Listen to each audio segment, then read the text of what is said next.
జగనన్న నిన్న AI సమ్మిట్లో youth Congress చేసినటువంటి అతి పైన ఒక ట్వీట్ పెట్టారు. ఆయన పెట్టింది ఏంది, మనం పొలిటికల్గా డిఫరెంట్ మనం కొట్లాడుకున్నా బయట దేశాలకు మనందరం యునైట్గా ఉండాలి. ఖచ్చితంగా మనందరం ఓ తాటి మీద ఉండాలి. ఇటువంటి వాటిల్లో ఇటువంటి చేయొద్దు దయచేసి అని చెప్పి ఒక ట్వీట్ పెట్టాడు. ప్రపంచ దేశాల ముందు మనందరం ఒకటి, మనందరం ఐకమత్యంగా ఉండాలి అని చెప్పి. దాని మీద ఎటువంటి పొలిటికల్ ఈ పార్టీ ఏం పెట్టలే జగనన్న. కానీ వెంటనే యూత్ కాంగ్రెస్ వాళ్ళు వచ్చి జగనన్నను కామెంట్ చేస్తూ ఒక ట్వీట్ పెట్టాడు. నాకు అనిపిస్తుంది రాహుల్ గాంధీ లాగా చేతగాని వ్యక్తి అయితే కాదు జగనన్న. ఇది 100%.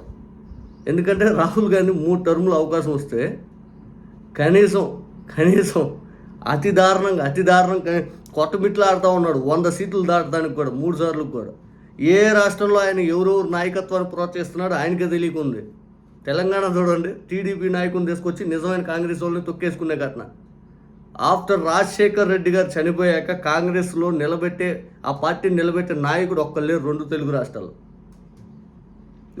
రాష్ట్రాల్లో. ఆయన వచ్చేసి లేక మనకు నీతులు చెబుతాడు. ఇదేం కర్మరా బాబు, మీ నాయకత్వాన్ని చూసుకోండి. ముందు తెలుగుదేశంతో కలుపుతారు, కాసేపు అటుపోయి వాళ్ళతో కలుపుతారు. నిజమైన నాయకుడు రాజశేఖర్ రెడ్డి గారు తెలుగుదేశం పార్టీకి వ్యతిరేకంగా ఇక్కడ పోరాడితే ఆయన చనిపోయాక ఆయన కొడుకుని మీరేం చేశారు? ఆ తర్వాత సిగ్గు లేకుండా ఈ కాంగ్రెస్ వాళ్ళు పోయి చంద్రబాబు నాయుడు గారిని కలిసి చంద్రబాబు నాయుడు గారితో పొత్తు అనౌన్స్ చేసి 2019లో మోడీ గారికి వ్యతిరేకంగా ఇగో యూపీఏ గవర్నమెంట్ అని మేము స్థాపిస్తాము, అదేదో ఉండేది ఇండియా కూటమి మీద మేము స్థాపిస్తాము అని చెప్పి అన్నీ పట్టుకొని ఇట్లా చేతులు ఎత్తుకొని పట్టుకుంది రాహుల్ గాంధీ కాదా, సోనియా గాంధీ గారు కాదా? ఈరోజు వచ్చి ఎవరికి మీరు నీతులు చెప్పారు? మీరు అట్నుంచి ఇట్నుంచి పైన కింద 4 సార్లు పాదయాత్రలు 10 సార్లు అటు ఇటు తిరిగినా కూడా మీ ప్రభుత్వం వచ్చే అవకాశం కూడా లేదు. బికాస్ దేనికంటే రేవంత్ రెడ్డి గారు లాంటి వ్యక్తిని మీరు ప్రోత్సహించుకుంటూ అట్నుంచి టీడీపీ వాళ్ళని ప్రోత్సహించుకుంటూ ఆ తర్వాత ఎలక్షన్ కమిషన్ మీద ఆరోపణలు చేస్తే నిజంగా ఆంధ్రప్రదేశ్లో జరిగినటువంటి ఓట్ల చోరీ గురించి మీరెందుకు మాట్లాడరు? జగన్ గారు ఓడిపోవాలని చెప్పి రాజశేఖర్ రెడ్డి గారు కొడుకేగా, జగన్ గారు ఓడిపోవాలని చెప్పి అప్పటికప్పుడు షర్మిలా గారిని తీసుకొచ్చి ఇక్కడ పెట్టి ఇవన్నీ రాజకీయం చేసి మీదొక పార్టీ మీదొక వ్యవహారం. నిజమైన కాంగ్రెస్ వాళ్ళు ఎప్పుడు మీ పార్టీకి దూరంగానే ఉంటారు. ఇప్పుడు మమతా బెనర్జీ గారు మీ పార్టీకి ఏంది నిజమైన కాంగ్రెస్ వాదులు? మీ పార్టీ ఈరోజు నిజమైన కాంగ్రెస్ కాదు. ఈరోజు ఇండియన్ నేషనల్ కాంగ్రెస్ అనేది నిజమైన కాంగ్రెస్ కాదు. రాహుల్ గాంధీ చేతిలో ఉన్నా కూడా అది ఎవరెవరి చేతిలోకి ఎడిపోద్దో ఆయనకే తెలియదు.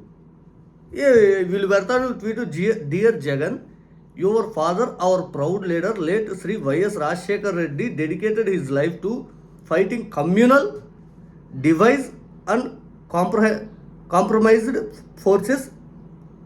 We understand you are facing CBI, ED cases, but at the very least, do not let your father legacy down so openly. అసలు రాజశేఖర్ రెడ్డి గారి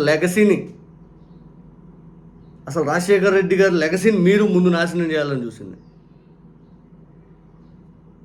మీకు రాజశేఖర్ రెడ్డి గారి చరిష్మా మీరు నమ్మక ఈరోజు మీ పార్టీని నాశనం చేసుకున్నారు. 2004, 2009లో కేంద్రంలో కూడా ఇక్కడ కాంగ్రెస్ పార్టీని నిలబెట్టింది రాజశేఖర్ రెడ్డి గారు చరిష్మా. అట్లాగే మీ ప్రభుత్వం నిలబెట్టింది రాజశేఖర్ రెడ్డి గారు.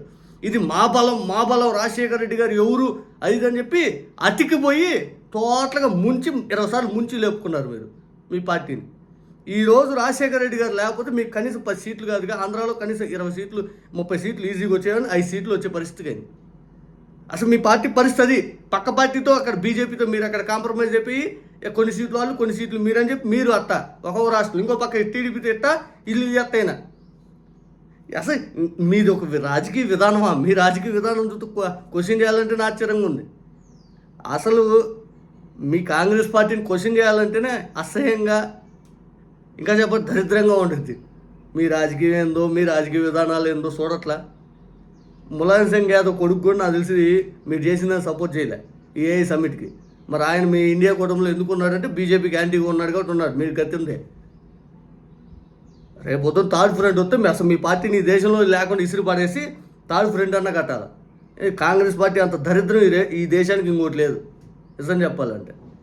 ఎందుకని ఇది వాస్తవం. వాళ్ళు మన్మోహన్ సింగ్ గారు లాంటి నాయకుడు, పివి నరసింహారావు గారు లాంటి నాయకుడు ఉన్నాడు కాబట్టే ఈరోజు కనీసం కాంగ్రెస్ పార్టీ ఉంది అని గుర్తుపెట్టుకుంటారు. వాళ్ళకి చేసిన అవమానం ఏంది అందరం చూసాం.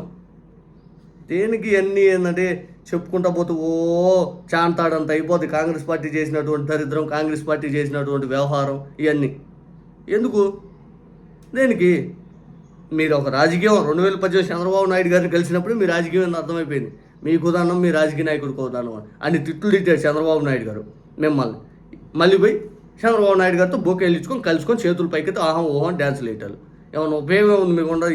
ఈ దేశానికి కాంగ్రెస్ కూడా ఒకటి ఉపయోగం ఏమైనా ఉందా?